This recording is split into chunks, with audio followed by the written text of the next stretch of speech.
All right, next up is seventh chords. We're going to do dominant seventh, minor seventh, and major seventh chords. Let's start with our E, open position E major chord.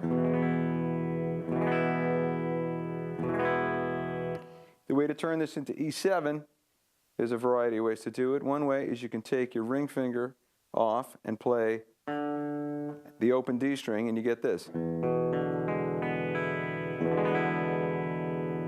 E7 like that. Another way is you go back to your original E and add your pinky on the D, third fret on the B string. The reason for that is D, as we saw from minor pentatonic, D is the flat 7 of E. Okay?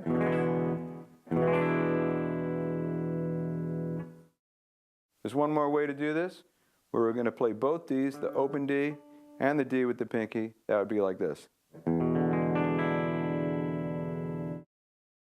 All right, now let's convert this open position chord form to a bar chord form.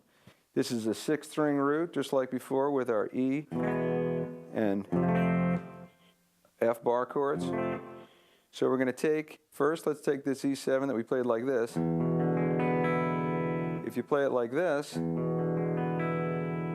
and imagine that nut like your index finger, slide that up to the 5th fret, you get A7. And another way to play that A7 as a barred 6-string root bar chord is to add the pinky on the 8th fret of the B string.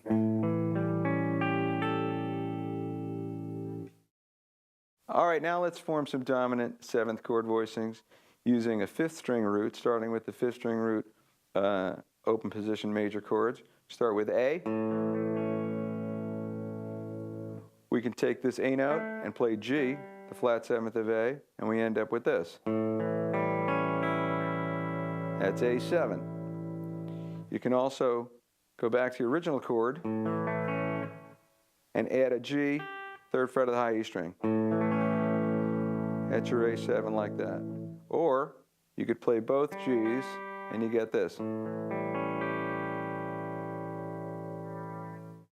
So just like we did with the other chord, we can now slide that up the neck to make a 5th string root bar chord out of it.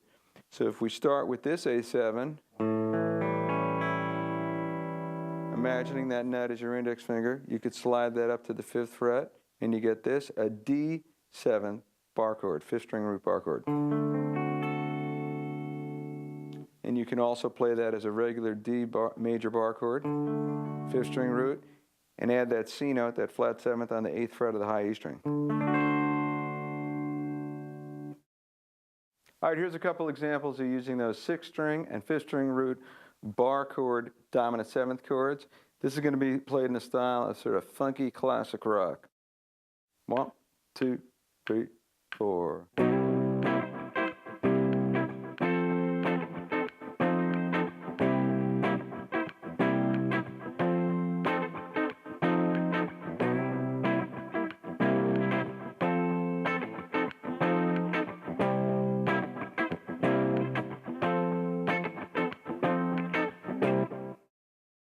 All right, let's play that same rhythm pattern now, but this time we're going to incorporate the pinky voicing of that dominant 7th chord.